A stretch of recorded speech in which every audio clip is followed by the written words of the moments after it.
With regard to interstate trafficking, certain states, such as Illinois, has a sentencing scheme that takes into account the issue of whether the drugs are actually brought into the state of Illinois as opposed to purchased in Illinois and transported within Illinois.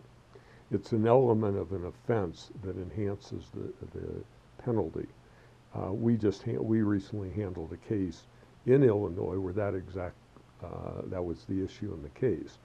The issue was whether the drugs were imported into Illinois or were they purchased in Illinois and then transported in Illinois to another location.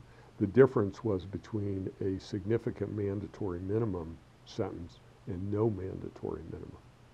With regard to federal offenses, the transporting from one state to another really doesn't come into play in that I've truly experienced.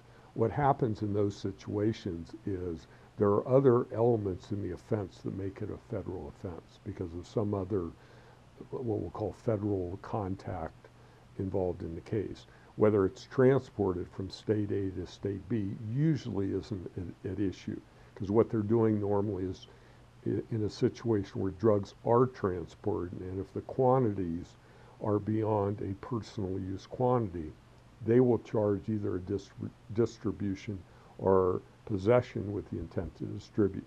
That in and of itself can create, depending on the drug and the circumstances, a 10-year to life sentence.